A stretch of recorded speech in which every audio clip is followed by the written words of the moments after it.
Assalamualaikum warahmatullahi wabarakatuh. Alhamdulillah wassalatu wassalamu ala Rasulillah wa ala alihi wa sahbihi wa mawalah wa ashhadu an la ilaha illallah wahdahu la syarikalah wa ashhadu anna Muhammadan abduhu wa rasuluh sallallahu alaihi wa ala alihi wa sahbihi wa man tabi'al huda ila yaumil qiyamah. Alhamdulillah, puji syukur kita haturkan kehadirat Allah Subhanahu wa taala. Pagi ini kembali kita lanjutkan kajian dengan membaca kitab Fadlul Islam. Kita akan membaca yang diberi judul Kebiasaan dan Budaya Jahiliyah. Qala Abul Abbas rahimahullah. Abul Abbas rahimahullah mengatakan, Abul Abbas Syekhul Islam Ibnu Taimiyah, kullu ma kharaja an da'wal islami wal Qur'an, semua yang keluar dari ajakan Islam dan Al-Qur'an, min nasabin au baladin au jinsin au madhabin au tariqin, baik berupa ajakan untuk fanatik terhadap nasab tertentu, atau negeri tertentu, atau jenis golongan tertentu, atau mazhab tertentu, atau tariqat tertentu, fahuwa min azail jahiliyah, maka ini termasuk di antara ajakan-ajakan jahiliyah. Ballam makhtasama muhajirun wal ansar, bahkan ketika muhajirin, ballam makhtasama muhajiriyun wa ansariyun, ketika ada seorang muhajirin dan ada seorang ansar yang berantem, ya. Faqala al muhajiri, lalu sahabat muhajirin ini memanggil temannya, ya lal muhajirin, wahai para muhajirin. Wa qala al ansari, lalu sahabat ansar ini juga balas, ya lal ansar, wahai para sahabat ansar. Dalam situasi tegang seperti itu, mereka ngajak temannya untuk kumpul.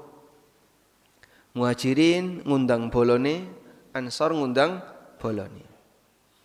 Ini kalau tidak segera didamaikan, mungkin akan terjadi ya tawuran. Dan kalau sudah terjadi tawuran, bisa jadi akan berkelanjutan. Kampung ini dan kampung ini gak ridho, kemudian tawuran. Apalagi mereka tinggal dari satu tempat yang sama, yang satu penduduk lokal, yang satu pendatang.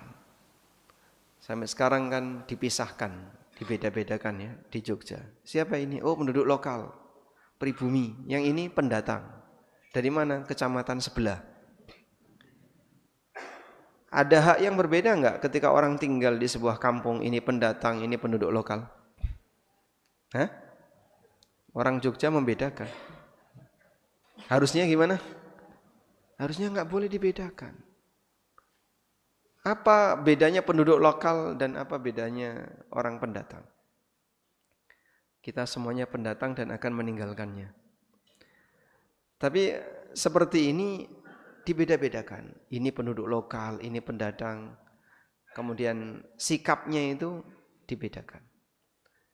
Kalau kesalahan dilakukan oleh penduduk lokal ditoleransi, kalau kesalahan dilakukan oleh pendatang tidak ditoleransi. Apa-apaan ini? Ini termasuk di antara cara pikir jahiliyah. Kemudian Nabi SAW langsung mengatakan, abida wal jahiliyah. Apakah ada ajakan-ajakan jahiliyah? Wa ana baina adhurikum, sementara aku masih berada di tengah kalian. Wa ghadiba lidzalika ghadaban syadida. Rasulullah sallallahu alaihi wasallam sangat marah dengan situasi ketika itu. Sampai mau terjadi perang sandal. Perang sandal gimana? Tabuk-tabukan nganggo sandal. Jadi orang sana Ini budaya ya, mungkin akan berbeda dengan di tempat kita. Kalau dipegang kepalanya itu biasa saja. Tapi giliran ditabok pantatnya itu pelecehan. Kalau kita kan kebalikannya ya. Ditabok pantatnya biasa saja, tapi kalau udah dipegang kepalanya ini pelecehan. Ya. Makanya orang sana kalau menghormati orang yang lebih senior itu yang dicium apanya? Kepalanya, keningnya. Kalau kita menghormati orang senior yang dicium apanya? Tangannya. Salaman kemudian cium tangan. Ya, ini budaya. Saya melihat ada seorang mahasiswa mencium Syekh Fauzan. Ya, kepalanya dipegang. Kepalanya dipegang. Ditarik. Dicium. Dan mereka menghormati orang yang lebih tua dengan mencium kening. Kalau kemudian yang dicium lebih tinggi, ya harus ditarik agak ke bawah. Ya, anak-anak misalnya remaja, sementara yang dicium lebih tinggi, harus narik kepalanya sambil jinjit. Dan syekhnya kadang bersedia untuk dicium kepalanya. Sebagaimana ada orang tua yang bersedia tangannya dicium oleh anaknya. Tapi itu budaya ya. Yang mungkin kalau di tempat kita ya aneh. Ini mau ngapain kamu? Udah mau mencium kepalanya. Baik. Nah, saat mereka dalam kondisi tegang seperti itu, antara satu dengan yang lain hampir saja nabok pantat pakai sandal. Perang sandal. Akhirnya datang Nabi SAW dan beliau mengatakan, Abi da'wal jahiliyah wa ana baina adhurikum. Apakah kalian akan mempertahankan teriakan jahiliyah, ajakan jahiliyah sementara aku berada di tengah kalian? Wa ghadiba lidzalika ghadaban syadida, dan beliau sangat marah dalam situasi itu. Baik, sekarang kita akan lihat makna dari kata jahiliyah. Kata jahiliyah ini dinisbahkan pada kata jahlun yang artinya kebodohan.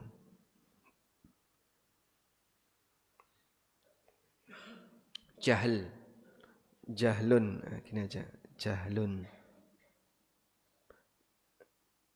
Artinya apa jahil ini? Bodoh. Disebut sebagai jahil atau disebut sebagai masyarakat jahiliyah karena kebodohan terjadi secara dominan. Kita lihat keterangan yang disampaikan oleh para ulama. An-Nawawi rahimahullah mengatakan, al-murad bil jahiliyah al-fatrah qabla al-Islam. Yang dimaksud dengan zaman jahiliyah adalah zaman fatrah sebelum datang Islam, sebelum Nabi SAW diutus. Wa qala Ibnul Athir, kata Ibnul Athir, hiya ay al-jahiliyah al-halul lati kanat 'alaiha al-Arab, kondisi yang pernah dialami oleh masyarakat Arab qabla al-Islam, sebelum Islam. Minal jahli billahi subhanahu wa ta'ala wa rasulihi sallallahu alaihi wasallam wa syara'i'id din wal mufakhara bil ansab wal kibr wat tajabbur wa ghairi dzalik. Yang dimaksud dengan jahiliyah adalah kondisi allati kanat 'alaihal Arab, yang dialami oleh masyarakat Arab sebelum datangnya Islam. Mereka bodoh tentang Allah, tidak tahu tentang Allah, tidak tahu tentang Rasulullah sallallahu alaihi wasallam, tidak tahu tentang syariat agama, bangga dengan nasab, sombong, at-tajabbur, kemudian ya, congkak, wa ghairi dzalik, atau sifat-sifat tercela yang lainnya. Wa qala al-Qastalani, kata al-Qastalani, hiya zamanul fatrah qabla al-Islam. Jahiliyah adalah zaman ketika belum ada Rasul, zaman fatrah qabla al-Islam, yang muncul atau yang terjadi sebelum Islam datang. Wa summiya bidzalika likathratil jahalati fihi. Dinamakan zaman jahiliyah karena saking banyaknya praktek kebodohan yang terjadi ketika itu. Semua tindakan melanggar kebenaran adalah kebodohan. Semua perbuatan yang bertentangan dengan kebenaran, apa ini? Bodoh. Kebalikannya, semua perbuatan yang sesuai dengan kebenaran adalah kebalikan dari bodoh, berilmu. Karena itu orang yang bertindak salah, baik dia tahu maupun tidak tahu, disebut sebagai orang yang bodoh.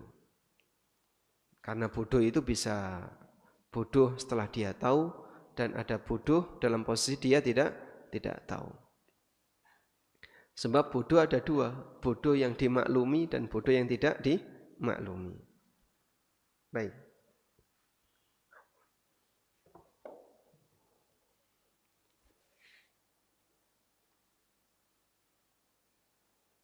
Selanjutnya,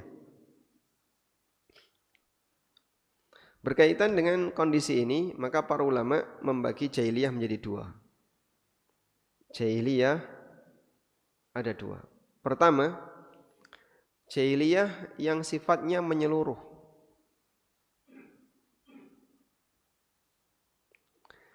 Jahiliyah yang sifatnya menyeluruh ini hanya terjadi sebelum zaman kenabian.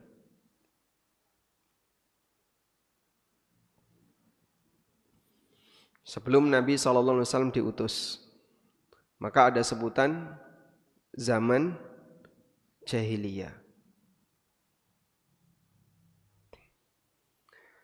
Nah, zaman jahiliyah ini sudah berakhir setelah Nabi SAW diutus. Maka selanjutnya kita tidak boleh mengatakan ini zaman jahiliyah. Masih banyak kaum muslimin, masih banyak orang yang benar, yang lurus akidahnya. Zaman jahiliyah ini berakhir dengan diutusnya Nabi SAW. Jadi jahiliyah yang sifatnya menyeluruh berakhir dengan datangnya siapa? Rasulullah SAW. Begitu Nabi SAW sudah berdakwah di tengah kaum muslimin, maka masa jahiliyah ini berakhir. Yang kedua, jahiliyah individu, yaitu kesalahan pribadi yang dialami oleh seseorang, kesalahan pribadi yang sesuai dengan budaya jahiliyah. Jadi misalnya ada orang yang melakukan kesalahan jahiliyah, maka kesalahan ini sifatnya pribadi dan bisa jadi masing-masing orang punya, namun kadarnya berbeda. Ada yang parah, ada yang ringan. Sebagaimana contoh berikut. Ada sahabat Abu Dzar, itu pernah mencela Bilal. Bilal ini mantan budak. Kemudian Abu Dzar menyebut, ketika mencela Bilal, beliau menyebut orang tuanya Bilal, dasar keturunan budak. Maka Bilal merasa kecewa dengan kalimat ini, dilaporkan kepada Nabi SAW. Coba kita lihat bagaimana pembelaan yang diberikan Nabi SAW. Ketika ada celaan seperti itu, Rasulullah SAW mengatakan, ini coba kita lihat di sini.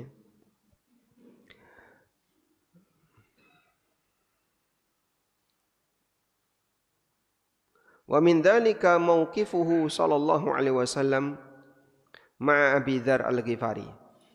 Di antara contoh yang pernah terjadi adalah sikap Nabi SAW kepada Abu Dzar Al-Ghifari yang diriwayatkan oleh Bukhari dalam sahihnya.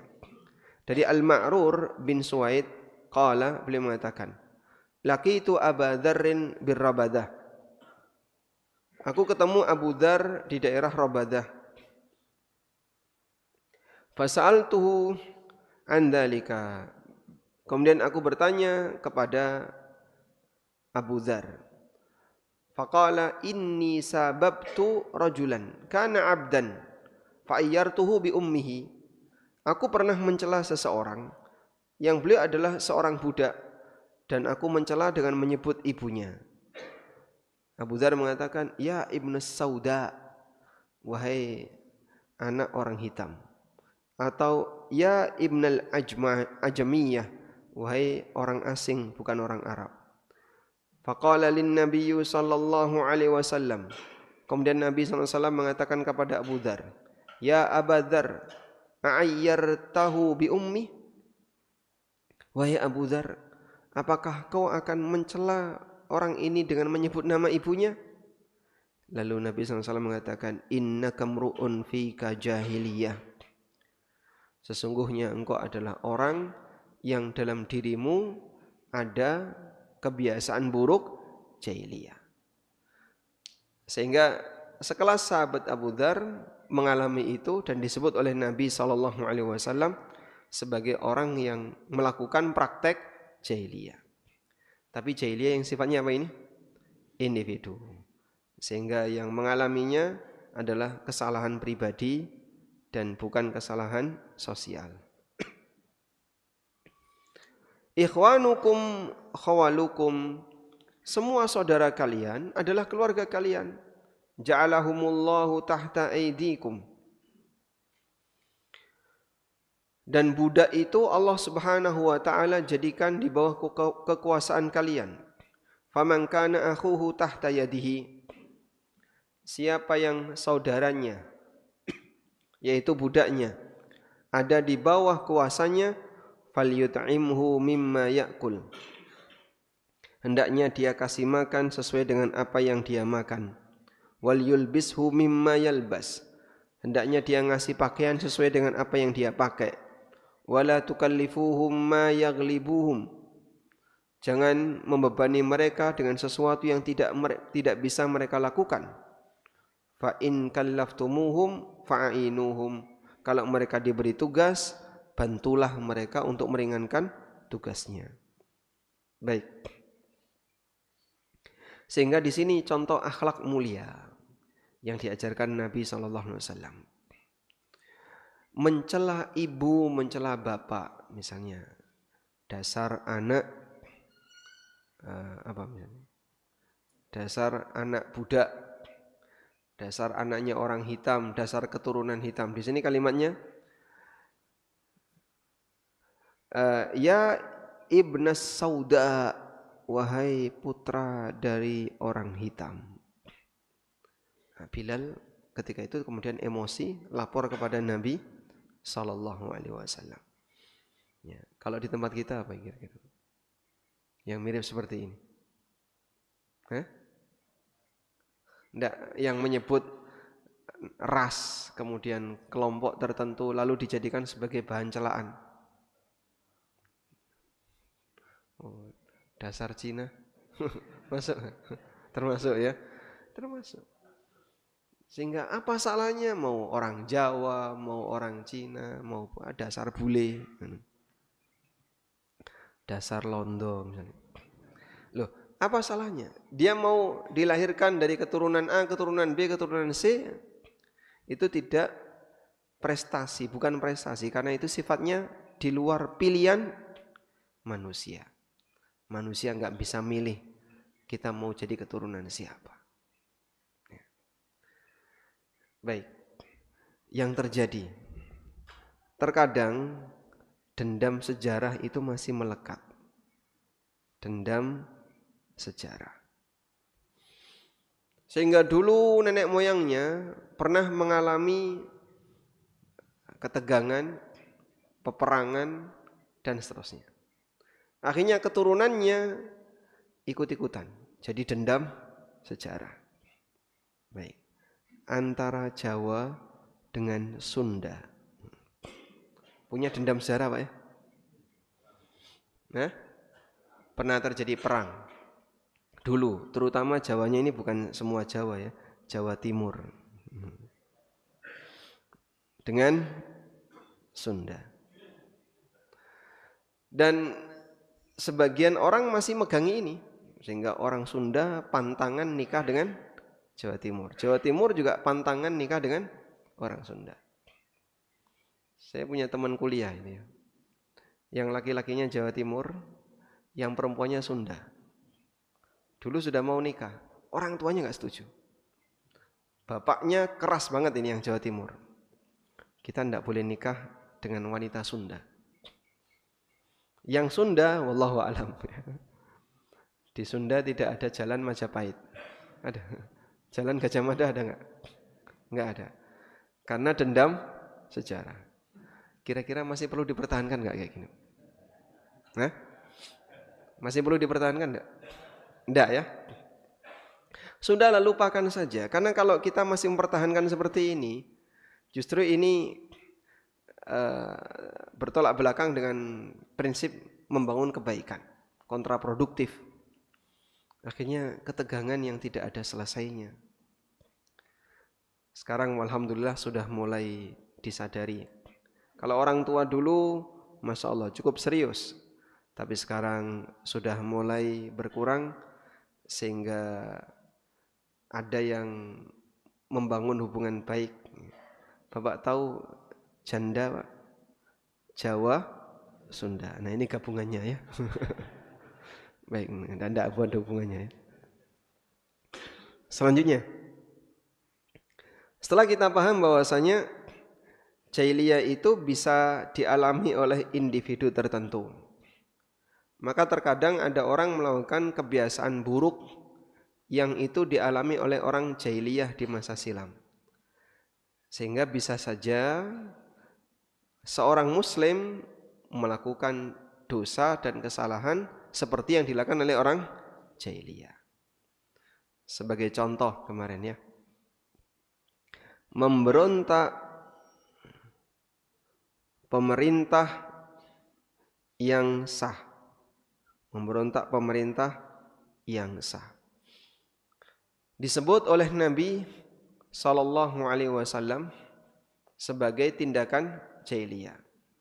Waman kharaja minas sultani shibran, siapa yang keluar memberontak dari pemerintah yang sah walaupun sejengkal, famata, lalu dia mati, mata mitatan jahiliyah, maka dia mati dengan mati jahiliyah.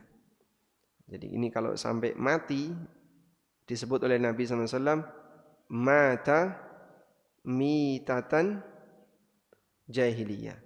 Dia mati sebagaimana mati seperti layaknya orang jahiliyah.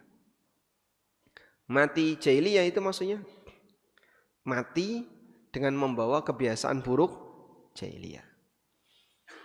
Karena itu kita diperkenalkan, kenalilah budaya jahiliyah agar bisa kita hindari, agar dihindari. Ada sebuah perkataan yang pernah disampaikan oleh Umar bin Khattab radhiyallahu anhu. Coba kita bukakan keterangan Umar. Yanqudu ural islami urwatan urwatan. Idh nasha'a fil islami man la ya'rifil jahiliyah. Man la ya'rif al jahiliyah. Coba kita buka. Nah ini ada perkataan Umar ya.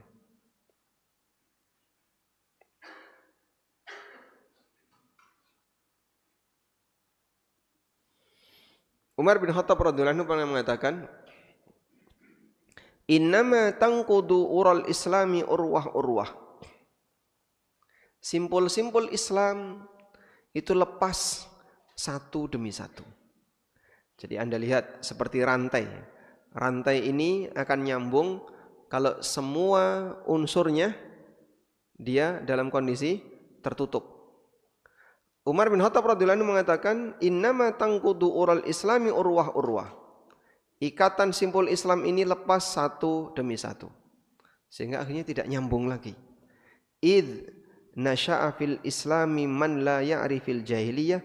Ketika di dalam Islam ada orang yang tidak kenal budaya jahiliyah. Akhirnya dia melakukan budaya itu tanpa sadar. Karena ada sebagian orang kalau tidak kenal satu keburukan tertentu, maka dia melakukannya tanpa sadar.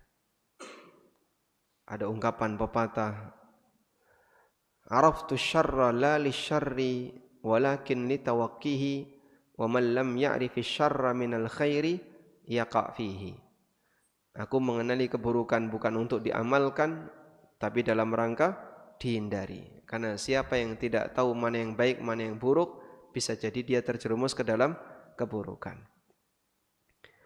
Nah, jadi kita perlu mengenali budaya jahiliyah untuk dihindari. Disinilah sebagian ulama membuat buku khusus mengumpulkan aneka budaya jahiliyah agar masyarakat mengenalinya. Di antara buku yang cukup terkenal, ya. Saya kasih PR untuk jamaah. Setiap rumah buku ini harus ada. 100 kebiasaan jahiliyah.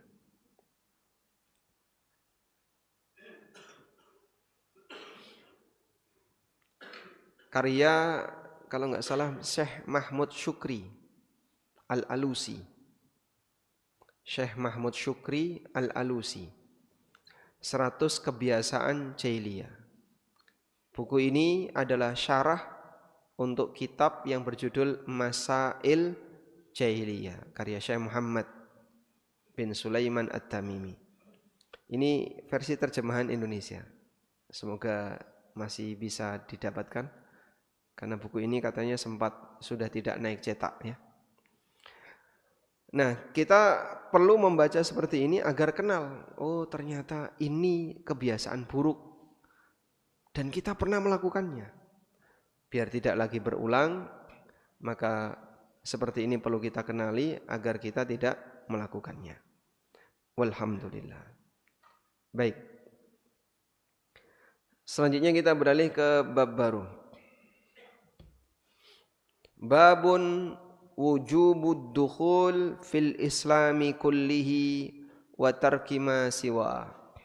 Bab wajibnya untuk masuk ke dalam agama Islam secara keseluruhan dan meninggalkan ajaran selain Islam. Allah Ta'ala berfirman, "Ya ayyuhalladzina amanu dukhulu fis silmi kaffah." Wahai orang yang beriman, masuklah kalian ke dalam Islam kaffatan, secara keseluruhan. Wa qauluhu ta'ala, Allah juga berfirman, "Alam tara ilal ladzina yas'umuna annahum amanu bima unzila ilaika." Tahukah kalian orang yang menyangka kalau dia beriman terhadap apa yang diturunkan kepadamu, tapi orang ini masih senang dengan dukun? Berarti dia beriman dengan togut. Ngaklaim Islam tapi senang dengan dukun. Wa qauluhu ta'ala, Allah Ta'ala berfirman, "Innal ladzina farraqu dinahum wa kanu syi'a lasta minhum fi syai'in." Sesungguhnya orang yang memecah belah agama mereka dan mereka menjadi kelompok kecil-kecil. Memecah belah agama itu gimana? Menyimpang dari agama dan dia punya pengikut. Sehingga ada yang ke arah kiri, ada yang ke arah bawah, ada yang menyimpang dari jalan Islam, terus dia punya pengikut. Akhirnya masing-masing membuat kelompok kecil-kecil sendiri. Lasta minhum fi syai'in. Kamu bukan bagian dari mereka sedikit pun. Qala Ibnu Abbas radhiyallahu anhuma. Ibnu Abbas radhiyallahu anhuma mengatakan, fi qaulihi ta'ala, tentang makna firman Allah Ta'ala, yauma tabyaddu wujuhun wa taswaddu wujuh. Pada hari di mana ada wajah yang berubah menjadi putih dan ada wajah yang berubah jadi hitam. Kata Ibnu Abbas, tabyaddu wujuhu ahli sunnati wal i'tilaf. Wajahnya ahlu sunnah dan orang-orang yang suka bersatu akan berubah jadi putih. Wa taswaddu wujuhu ahli bid'ah wal ikhtilaf. Dan wajahnya ahli bid'ah yang suka menyimpang akan berubah jadi hitam. Dan ini terjadi besok di hari kiamat. Baik, sekarang kita akan belajar tentang bagaimana makna masuk ke dalam agama Islam secara kafah. Islam itu isinya apa? Islam isinya apa, Pak? Perintah dan larangan, apa lagi? Isinya adalah syariat. Syariat ini secara umum ada 3 bentuk. Pertama, perintah. Yang kedua, larangan. Yang ketiga, aturan. Perintah contohnya, ya kita tahu perintah sholat, perintah bayar zakat, perintah untuk haji, perintah untuk apalagi umroh, dan yang lainnya. Perintah untuk sedekah. Kalau larangan, Pak, larangan zina, larangan minum khamr, larangan judi, dan seterusnya. Kalau aturan, contohnya apa? Aturan bagaimana mengatur nafkah keluarga, aturan waris, aturan bermuamalah. Baik. Dalam agama isinya ini. Nah, terkadang ada sebagian orang yang dia tidak mau menerima sebagian dari isi syariat. Aku nek dikongkon kaya mene moh. Nek iki gelem, nek iki moh. Kalau yang seperti ini saya mau, yang ini saya enggak mau. Apa itu namanya? Berarti dia tebang pilih, menerima sebagian dan menolak sebagian yang lain. Sehingga saat dia dijelaskan pakai dalil, wah, kok ono dalil kok yang ini ya? Kok ada dalil seperti ini? Tidak mau saya kalau kayak gini. Boleh nggak kayak gitu? Tidak boleh. Seorang mukmin ketika dia menerima syariat, dia hanya punya satu kalimat, yaitu sami'na wa ata'na. Dia harus berani mendengar dan taat. Nah, maka orang yang disebut sebagai muslim yang kafah adalah ketika dia menerima semuanya. Menerima semuanya. Bukan menerima sebagian dan menolak sebagian. Karena itu manusia yang statusnya muslim kafah tanpa diragukan. Muslim kafah. Kafah tadi artinya apa? Menyeluruh.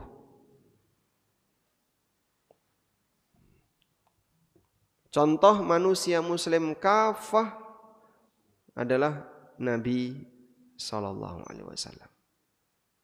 Rasulullah sallallahu alaihi wasallam. Dan kita belajar untuk menjadi muslim kafah dengan meniru Nabi Muhammad sallallahu alaihi wasallam. Maka siapapun yang aktivitasnya sesuai dengan apa yang dilaksanakan oleh Nabi sallallahu alaihi wasallam, berarti dia berusaha untuk menjadi muslim yang kafah.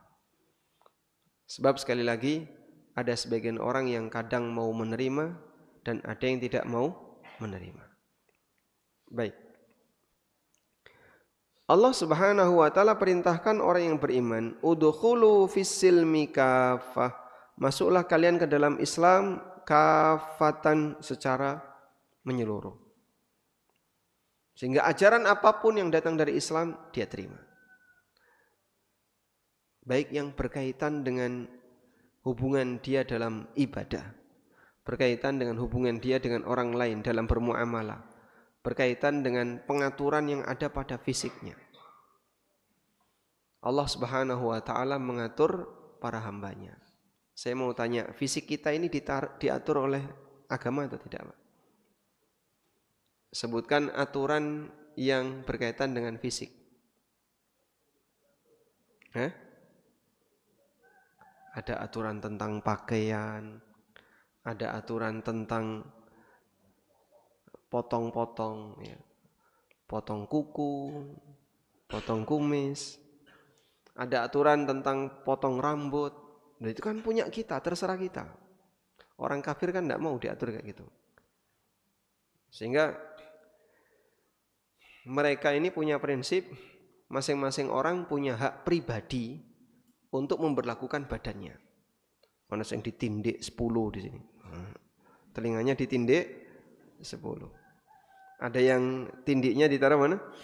Di hidung. Ada yang ditaruh di lidah. Ada yang ditaruh di bibir. Masya Allah. Dirusak wajahnya. Ada yang dikasih tato. Dan bagi mereka, ya yang penting orangnya senang dengan seperti itu, ya terserah dia. Orang lain tidak boleh dan tidak berhak untuk melarangnya. Kalau kita tidak.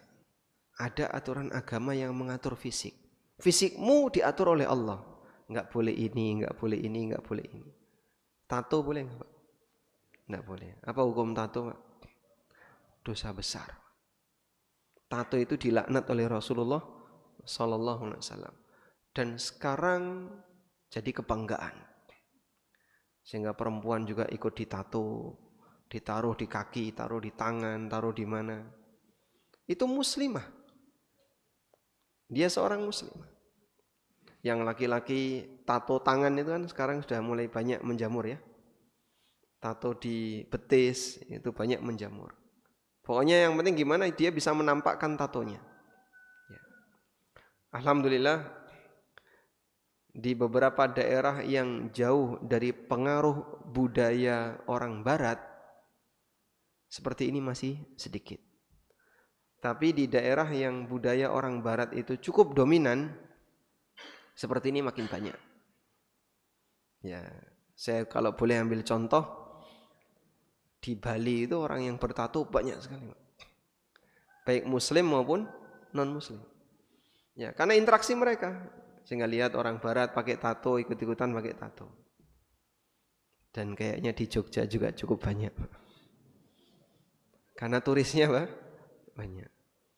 Makanya kita ya kasih edukasi untuk anak keturunan kita. Jangan sampai ikut-ikutan budaya yang nggak benar seperti itu. Termasuk juga piercing ya. Kadang sampai ini modot ke bawah. Dikasih apa, Pak? Yang bolongnya gede sekali itu. Itu sampai meleler ke bawah. Masya Allah. Dan orang seperti ini ketika diberitahu, ya, ini kan badan saya terserah saya. Kata siapa? Badan kamu terserah kamu. Dalam badan kamu ada aturan yang Allah Subhanahu wa taala tetapkan. Kebalikannya, seseorang tidak boleh menyikapi badan orang lain kecuali dengan kerelaannya. Di negara barat, informasi yang saya dapatkan di Jerman, orang tua itu tidak boleh mengkhitan anaknya. Tunggu sampai anak ini dewasa baru boleh dikhitan. Jadi kalau dikhitan masih bayi, itu kriminal. Loh, kenapa anakmu kok disunat? Ya, kita muslim dan muslim itu sunat. Sunatnya yang paling gampang ketika masih bayi. Wah, itu kriminal, Pak.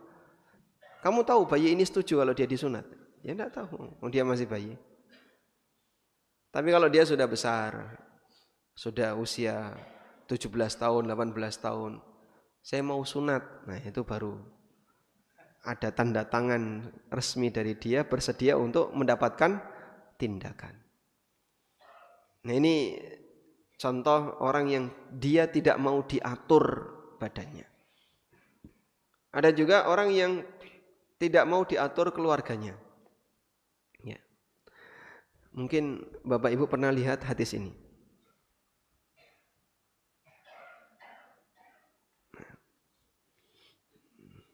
Ada hadis berikut ini. Hadis sahih riwayat Bukhari Muslim dari sahabat Abu Hurairah radhiyallahu anhu. Nabi sallallahu alaihi wasallam bersabda, "Idza da'a ahadukum ra'atahu ila firashi."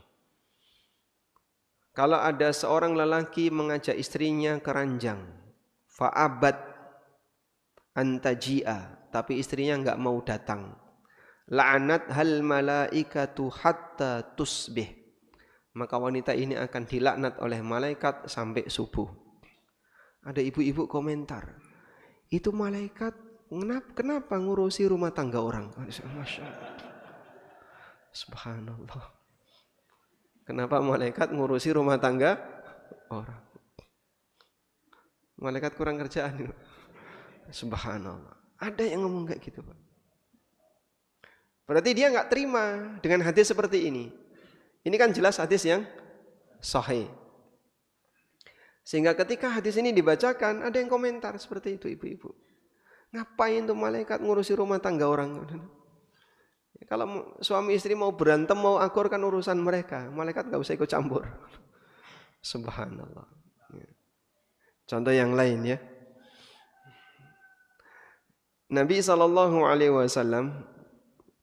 pernah menyebutkan tentang adab bagi wanita ketika keluar rumah. Dalam hadis sahih diriwayatkan oleh An-Nasa'i, Ahmad, Ibnu Huzaimah dan yang lainnya dari sahabat Abu Musa Al-Asy'ari. Ayyuma imra'atin istaqtarat famarrat ala qaumin. Wanita siapapun yang pakai parfum, kemudian dia lewat di depan lelaki, liyajidu min rihiha, agar mereka bisa mencium wanginya, fahiya zaniyah, maka ini wanita pezina. Masa harus bau? Protes. Kita kalau keluar nggak pakai parfum kan nanti bau. Masa harus bau? Hadis apaan kayak gini? Dia menolak hadis seperti ini. Hadis apaan seperti ini? Hadis nggak benar. Padahal ini hadis yang sahih. Nah ini contoh orang yang masih keberatan menerima syariat. Ya kita sampaikan, nggak boleh wanita pakai parfum. Berarti harus bau kalau kemana-mana. Yang ngomong harus bau siapa? Nggak boleh menampakkan wewangian, tapi tidak harus bau. Caranya gimana?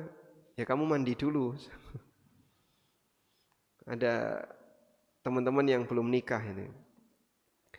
Ustadz, saya itu kalau dibalap sama ibu-ibu berangkat ke kantor. Mampu apa Pak? Ibu-ibu membalap saya mau ke kantor. Terus saya ikuti di belakangnya. Dia belum nikah dia. Itu gimana kira-kira sikap yang tepat? Oh, kamu jangan kalah, balap dia juga. Karena kalau dia di belakangnya, dia itu menikmati aromanya. Itu yang disebut Nabi SAW, fahiyya zaniyah. Jadi kayak gini di jalan godean banyak nggak Pak? Yang berangkat ke sekolah, yang berangkat ke kantor, berangkat kuliah, berangkat ini, Masya Allah. Aromanya menggoda. Disebut oleh Nabi SAW, fahiyya zaniyah, ini wanita yang ngajak zina. Dan banyak pelakunya tanpa sadar. Namun yang berbahaya lagi adalah ketika orang sudah diberitahu, tapi dia nggak terima. Hadis apaan kayak gini? Nggak benar. Ngajak yang nggak benar. Subhanallah. Tidak mungkin Rasulullah SAW mengajak yang tidak benar. Dan masih banyak lagi saat orang diberitahu tentang dalil-dalil syariat, tapi dia belum siap untuk menerima. Saya ada buku judulnya Ada Apa Dengan Riba. Ada jamaah terus terang di depan saya. Saya belum berani baca buku ini. Loh, kenapa? Masih takut dengan isinya. Enggak ada cerita horor di situ. Jadi Anda tidak perlu takut. Cuman lagi-lagi sebagian orang belum bisa menerima semua aturan Allah Subhanahu wa taala. Mereka merasa keberatan dengan adanya aturan-aturan tertentu. Wallahu taala alam. Walhamdulillahirabbil alamin. Sudah syuruk, Pak? 7 menit lagi. Baik, mungkin itu yang bisa kita sampaikan sebagai pengantar. Wassallallahu ala nabiyyina Muhammadin wa ala alihi wa sahbihi wasallam.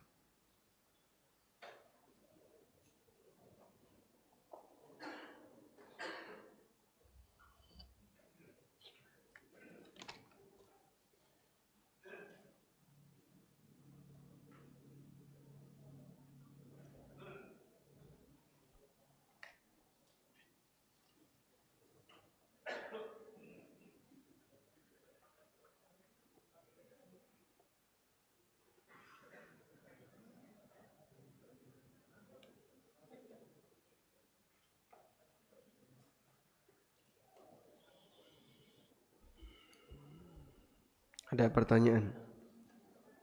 Assalamualaikum. Waalaikumsalam. Saya baru saja kehilangan barang yang berharga. Kebetulan ada kerabat yang datang. Tiba-tiba nelpon seseorang dan orang yang ditelepon itu menjawab, kalau barang masih di rumah, di dalam lemari, apakah telepon ke seorang tersebut termasuk syirik? Ya, ini sama dengan konsultasi ke dukun. Sebab tidak ada satupun orang yang tahu hal yang gaib.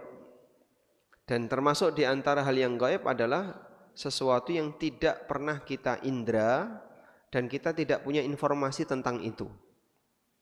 Contohnya barang hilang. Kamu tahu dari mana kalau barangnya ada di situ? Ya enggak tahu. Terus kenapa kok kamu bisa ngomong kayak gitu? Ya aku cuma nebak-nebak saja. Salahnya kenapa kamu percaya? Dukun itu ada dua, Pak. Satu, dukun pembohong, dia hanya nebak-nebak saja. Dan kadang dari sekian banyak tebakannya itu benar. Akhirnya dipercaya orang. Walaupun yang benarnya cuma satu, salahnya ratusan. Yang kedua, dukun yang pakai bantuan jin. Ini yang lebih berbahaya. Dukun yang kedua inilah dukun di zaman jahiliyah. Ketika setan masih diizinkan untuk duduk di langit, dia mencuri dengar berita dari malaikat tentang takdir, kemudian disampaikan ke dukun. Nah, dukun yang kedua ini lebih berbahaya, karena peluang benarnya lebih besar dibandingkan yang pertama. Namun dukun yang kedua ini belakangan sudah mulai hilang. Kenapa? Karena jin sudah tidak lagi diizinkan untuk duduk di langit dunia. Ini seperti Allah ceritakan di surat Al-Jin. Wa kunna naq'udu minha maqa'ida lis-sama'. Faman yastami'il ana yajid lahu shihaban rasada. Dulu kami duduk di langit dunia untuk mencuri dengar. Sekarang siapa yang berani naik langsung dilempar dengan shihab, dengan bintang api, rasadan yang selalu mengintai. Sehingga setan sudah tidak punya lagi kemampuan seperti itu. Maka dukun tidak lebih sakti dibandingkan dengan dukun di masa sekarang, tidak lebih sakti dibandingkan dukun di masa silam. Nah, sekarang dukun itu lebih banyak nebak-nebak namun tidak punya landasan yang cukup kuat, sehingga bohong saja dominannya. Terus boleh nggak Pak nelpon dukun seperti ini? Dilarang keras oleh Nabi SAW. Nabi SAW bersabda, Man ata arrafan fasa'alahu an syai'in faqad kafara bima unzila ala Muhammadin sallallahu alaihi wasallam. Siapa yang mendatangi dukun lalu tanya kepada dukun kemudian dia benarkan, berarti dia kufur kepada Al-Quran yang diturunkan kepada Nabi sallallahu alaihi wasallam. Dalam hadis yang lain, Rasulullah SAW bersabda, Man ata arrafan fasalahu an syai'in lam tuqbal lahu salatuhu arba'ina yauman. Siapa yang datang ke dukun lalu bertanya ke dukun, maka salatnya tidak diterima selama 40 hari. Ini tidak datang ke dukun, oh Pak, cuma nelpon dukun. Ya, sama saja ya. Ya ini model datang ke dukun di era milenial ya. Yang penting intinya adalah konsultasi ke dukun. Konsultasi ke dukun dihukum oleh Allah Ta'ala, salatnya tidak diterima. Maka jangan dipercaya. Sehingga ingatkan kerabat yang telepon tadi, enggak boleh kayak gitu. konsultasi ke dukun ini termasuk di antara amalan yang bisa menghapuskan atau yang bisa menyebabkan sholat hamba tidak diterima. Ini bukan dukun kok, orang pintar. Mau disebut orang pintar, mau disebut dukun, mau disebut abnormal, semuanya sama. Wallahu a'lam. Baik, cukup? Silahkan mikrofon.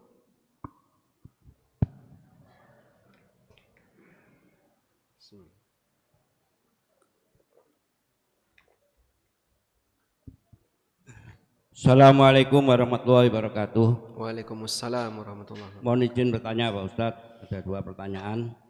Yang pertama, bolehkah seorang muadzin menjadi imam sholat? Seorang muadzin menjadi imam sholat. Yang kedua, karena muadzinnya itu jadi imam sholat, siapa yang berhak untuk qomat? Yang ketiga, bagaimana hukumnya muadzin jadi imam sholat? Makruh atau haram, apakah ada hadisnya yang menguatkan? Yang kedua, bolehkah sholat sunnah digabung? Misalkan sholat sunnah tahiyatul masjid digabung dengan sholat sunnah taubat atau dengan sholat sunnah hajat.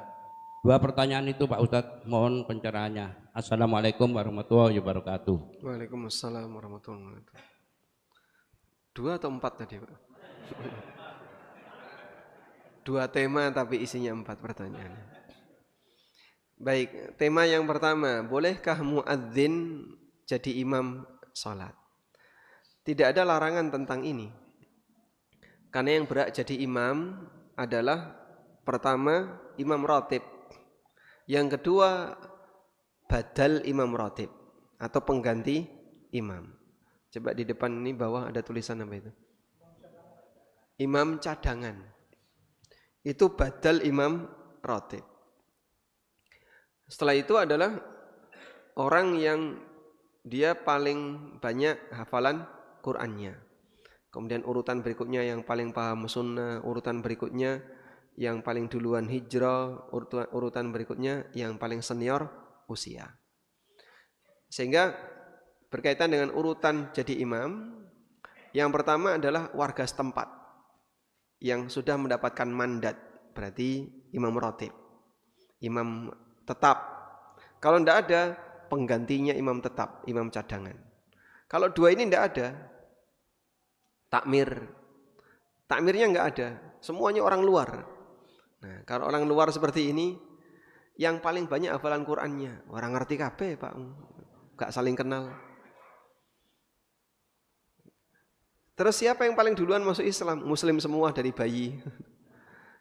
Maka mungkin yang jadi acuan adalah siapa yang lebih senior usianya. Cuman jika yang senior usianya ini berbahaya, gak ada kepastian Fatihahnya ini benar atau tidak, maka bapak-bapak yang merasa saya insya Allah bisa baca Fatihah dengan benar, silahkan segera maju untuk jadi imam. Nah, berarti muadzin boleh enggak jadi imam? Boleh, karena beliau imam cadangan. Selanjutnya, kalau muadzin jadi imam, siapa yang iqamah? Muadzin juga. Maka muadzin ini yang adzan, muadzin yang iqamah, muadzin yang imam. Dan tidak ada masalah imam iqamah. Meskipun boleh juga imam ini nyuruh jamaah yang lain iqamah. Sehingga dia siaga di mihrab, kemudian dia suruh salah satu jamaah yang itu orang luar, bukan warga sini misalnya, untuk iqamah. Silahkan. Selanjutnya yang kedua tadi apa? Tema yang kedua. Salat sunnah. Bolehkah salat sunnah digabung niat? Misalnya salat tahiyatul masjid digabung dengan niat salat qabliyah. Diperbolehkan untuk menggabungkan niat salat sunnah satu dengan salat sunnah yang lain selama tata caranya sama. Kalau tata caranya beda, misalnya salat witir digabung dengan ba'diyah isya. Witir itu berapa rakaat? ganjil. Ba'diyah Isya genep. Dia niat Ba'diyah Isya sekaligus witir. Nah, caranya pripun niku? Nah, karena tata caranya beda tidak mungkin. Contoh yang lain, sholat jenazah digabung dengan sholat tahiyatul masjid. Ya tidak bisa, karena tata caranya beda. Tapi kalau sholat tahiyatul masjid, qobliyah subuh, antara adzan dan iqamah, sholat setelah wudu, semua tata caranya sama.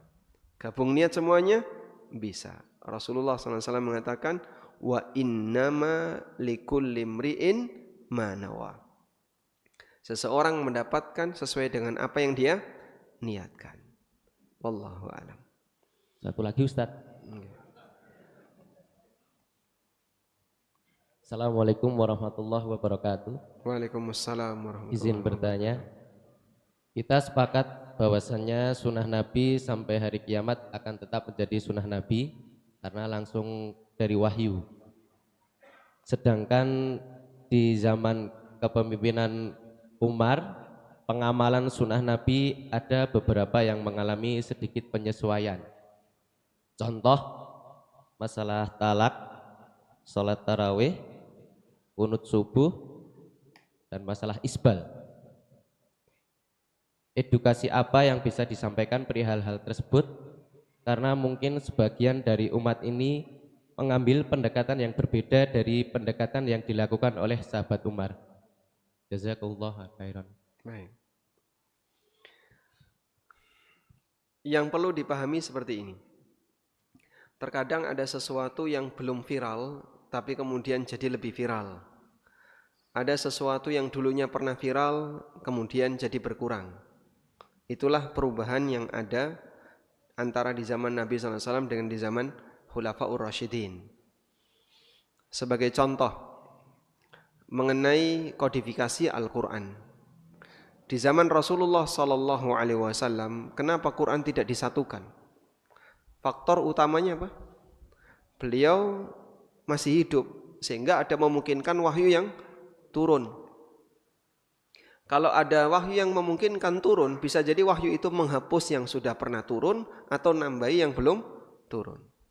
Maka kalau Quran sudah dibukukan jadi satu, kemudian ada koreksi, dan model orang masa silam dalam kegiatan tulis-menulis tidak sebagaimana di masa kita.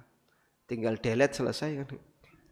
Revisinya begitu gampang. Kalau dulu Masya Allah, untuk bisa nulis itu repot.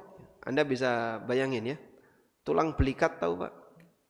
Tulang belikat sapi kan lebar. Mungkin selebar baki. Ini baki ya. Tulang belikat ini yang demikian lebar ditulisi. Gimana cara nulis tulang belikat? Dikerik. Sehingga tulisan itu tulisan kerik. Bukan dengan tinta. Mereka tidak punya tinta, tapi ini dikerik. Barulah kemudian tertuang tulisan teks kerian itu. Dan kerian para sahabat sementara mereka belum terbiasa nulis ya. Kadang bagi orang sekarang susah dibaca. Huruf dulu dengan huruf sekarang agak berbeda. Dulu tidak ada titik, tidak ada tasdid, tidak ada sukun, tidak ada harokat. Tapi orang bisa baca karena kebiasaan. Dan pemilik bahasa itu bisa menebak kira-kira ini kata apa yang tertulis. Contoh ya, seorang dokter meresepkan obat. Bapak bisa baca, oh setelah makan, sebelum makan. Kalau itu dikasihkan kepada orang luar yang baru belajar bahasa Indonesia, bingung dia. Iki apa tuh kok SB sret, SBL sret, M-nya cuman seret. Tapi kita bisa baca ya. Apa itu Pak? Sebelum. Setelah STL seret. Oh ini setelah. Karena kita punya bahasa. Yang punya bahasa itu dia paham dengan tulisan isyarat di bahasa kita. Orang Arab punya beberapa singkatan. Bagi orang Arab dia tahu kalau seperti ini bacanya kayak gini. Tapi kita yang baru belajar bahasa Arab, Kok nggak sesuai yang saya lihat di kamus ya Mas? Ya karena kamu baru belajar bahasa Arab. Baik. Contoh yang lain seperti sholat taraweh yang disatukan secara berjamaah di zaman Umar. Rasulullah SAW kenapa tidak rutin? Karena takut diwajibkan. Sebab ketika ini diwajibkan akan jadi beban bagi kaum muslimin. Begitu beliau meninggal, sudah tidak mungkin lagi ada wahyu yang turun. Oleh Umar ditertibkan. Termasuk juga keputusan Umar tentang talak. Ucapan seorang lelaki, aku ceraikan kamu di satu waktu yang sama, itu dinilai 1 kali ataukah dinilai 3 kali. Dulu seperti ini jarang. Di masa Umar seperti ini banyak. Sehingga sebagian orang mempermainkan. Maka secara semangat di sini adalah ada orang yang mempermainkan di mana dia merasa ini baru talak 1 kok. Akhirnya menggampangkan untuk mengatakan kalimat talak berkali-kali. Nah, biar ini tidak terjadi dan tidak berulang, maka beliau membuat keputusan siapa yang menceraikan 3 kali dalam satu waktu dihitung 3 atas keputusan negara. Karena terkadang talak itu bisa sah dengan keputusan negara. Dulu di zaman Nabi SAW jarang kejadian seperti itu. Ini semakin banyak. Dan ternyata latar belakangnya adalah orang menggampangkan untuk mengucapkan kalimat-kalimat cerai. Dan lebih dari itu, sunnah khulafaur rasyidin itu beda dengan manusia biasa. Karena Rasulullah SAW mengatakan, alaikum bisunnati wa sunnatil khulafair rasyidin al-mahdiyin. Sehingga beliau mendapatkan legalitas. Untuk khulafaur rasyidin mendapatkan legalitas. Seperti adzan 2 kali di zaman Utsman. Kemudian sholat tarawih yang rutin berjamaah setiap setelah Isya. Yang itu tidak ada di zaman Abu Bakar. Di zaman Nabi SAW cuma 3 kali. Dan itu pun malam hari. Tidak langsung setelah sholat Isya. Tapi karena ini sunnah khulafaur rasyidin, dia mendapatkan legalitas dari Nabi SAW, maka bisa dijadikan sebagai landasan. Nah, kalau orang di zaman sekarang, ya tidak bisa sekelas dengan sunnah khulafaur rasyidin. Wallahu ta'ala alam, wa sallallahu ala nabiyyina Muhammadin, wa ala alihi wa sahbihi wa sallam, wa akhiru da'wana anilhamdulillahi rabbil alamin, wassalamualaikum warahmatullahi wabarakatuh.